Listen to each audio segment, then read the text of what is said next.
Clôture du festival Génération Durable, merci d'être aussi nombreux.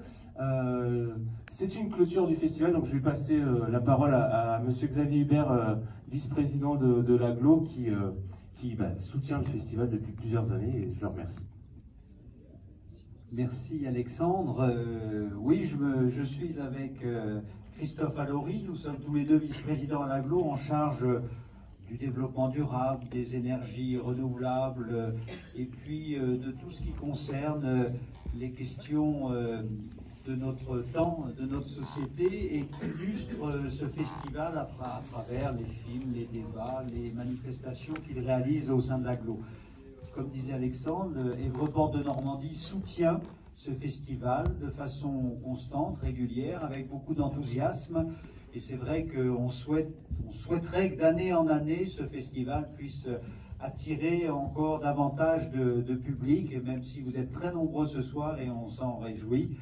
Ce que je voulais vous dire également, c'est qu'au sein de l'agglomération d'Évreux, nous sommes aussi sensibles à ces questions de développement durable, bien sûr, au travers de la politique qu'on essaye de mener, notamment au travers d'un document qui s'appelle le plan climat-air-énergie de notre territoire. C'est un document structurant qui nous permet d'orienter un certain nombre de nos politiques qui concernent la mobilité, les déchets, le plan alimentaire, l'urbanisme et la production d'énergie renouvelable. Et au travers de toutes ces politiques-là, on essaye à chaque fois d'avoir un regard, un filtre, un biais au travers du développement durable. Et puis, au sein de l'agglomération également, on a mis en place un groupe d'élus qui se sentent particulièrement concernés et investis par les questions de développement durable.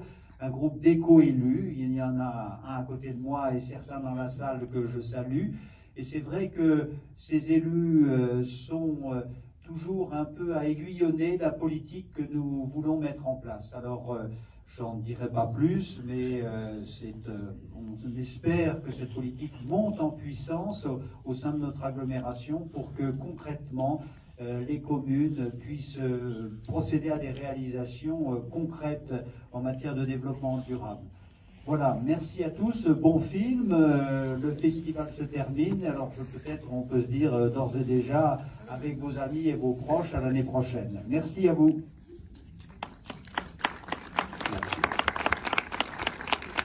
Je vais faire une petite présentation rapide du festival. Donc le festival Génération Durable est un festival du film, de nature et d'environnement qui est organisé à l'échelle régionale par la MJC de Bernay. Et nous, avec ASSO-ENR, on est la structure locale qui développe sur Évreux Portes de Normandie. Il a commencé le 8 octobre, donc 10 jours de festival cette année. J'ai beaucoup entendu encore cette année, mais je découvre le festival, j'ai vu l'info nulle part. On fait notre maximum pour que l'info soit le plus possible disponible, mais je pense que ce qui marche le mieux, c'est le bouche à oreille. Donc n'hésitez pas à en parler autour de vous. Il a lieu tous les ans à peu près à la même période, début octobre jusqu'aux vacances. Donc n'hésitez pas à en parler. Il y a eu des super programmations de films. Et une chose qui nous tient à cœur lors de ce festival, c'est d'amener le cinéma dans les villages. Donc comme vous pouvez le voir, on a été dans plusieurs villages de l'Aglo. Donc c'est pas des conditions aussi excellentes que ce soir, mais ça permet à tout un chacun de pouvoir profiter de séances de documentaires et de films qui sont super, qui nous en mettent plein les yeux. Je vais remercier les partenaires financiers, donc Évreux Portes de Normandie, la région Normandie, le département, et aussi le fonds de coopération de la jeunesse et de l'éducation populaire. Je remercie également le Cinéma Pâté d'accueillir le festival. On ne peut pas se permettre de faire un festival du film sans proposer des projections de qualité au cinéma. Donc merci beaucoup pour l'accueil et aussi pour les tarifs réduits. Toutes les séances du festival étaient à 7 €. Donc c'est très important que ce soit accessible à tous. Il y a des messages très importants pour tout le monde. Je remercie aussi le Tangram qui nous a accueillis pendant la journée du vendredi 13. Tout s'est bien passé. Peut-être que la fréquentation aurait pu être un peu plus élevée, mais sinon tout s'est très bien passé. Je crois que j'ai tout ici. On est à peu près à 1400, à plus de 1400 spectateurs sur les 10 jours de festival en comptant les scolaires. Il y a à peu près la moitié de scolaires. Ça nous tient à cœur aussi de passer des documentaires pour les lycéens, pour les collégiens, mais on a aussi été dans les écoles primaires et maternelles pour passer des messages. Et je pense que c'est super important parce que c'est l'avenir. Donc voilà. Je vous remercie d'être aussi nombreux ce soir, ça fait plaisir. Et je vais passer la parole à Guillaume. On a la chance ce soir d'avoir le réalisateur qui est avec nous pour la projection de Vigneronne, donc je le laisse se présenter.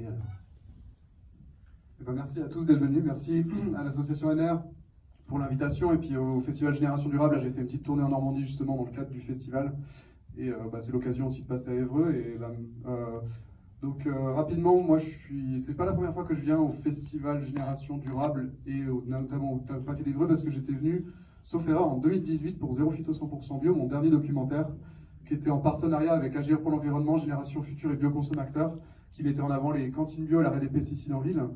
Et avant, en fait, j'ai commencé mes documentaires. Moi, je suis vigneron de formation, j'ai toujours travaillé dans les vignes et dans le vin. Et en parallèle, je fais des documentaires. Et mon premier documentaire est sorti en 2011. Il s'appelle La clé des terroirs. Et en fait, c'était vraiment sur le monde du vin. Mais il n'y avait que des hommes dedans. Et on m'a fait beaucoup de fois la réflexion lors des projections. Et je me suis dit, ah oui, c'est vrai. Il va peut-être falloir que je inverse la tendance. Et c'est pour ça que j'ai fait un film avec des vigneronnes. Donc vous allez voir les vigneronnes. Et peut-être que dans le premier documentaire, ce que j'ai fait comme erreur aussi, c'était que il y avait les vignerons, mais peut-être pas leurs compagnes qui sont toujours souvent sur les domaines, ou les personnes qui sont dans les vignes et qui les accompagnent, qui peuvent aussi être régulièrement des femmes. Et bien là, en fait, il n'y a que 4 vigneronnes, mais par contre, on voit aussi toutes les équipes autour. Parce que moi, j'ai fait pendant des années partie des équipes, maintenant je suis vigneron à mon compte, mais voilà, ça fait partie aussi, on fait rarement du vin seul, donc le but c'était aussi de montrer tout ça, puis vous allez voir, c'est un film où on voyage au fil des saisons, au fil des pays, parce qu'il y a l'Italie, la Suisse et la France. Voilà. Donc je vous laisse découvrir le film et puis on peut en discuter à la fin.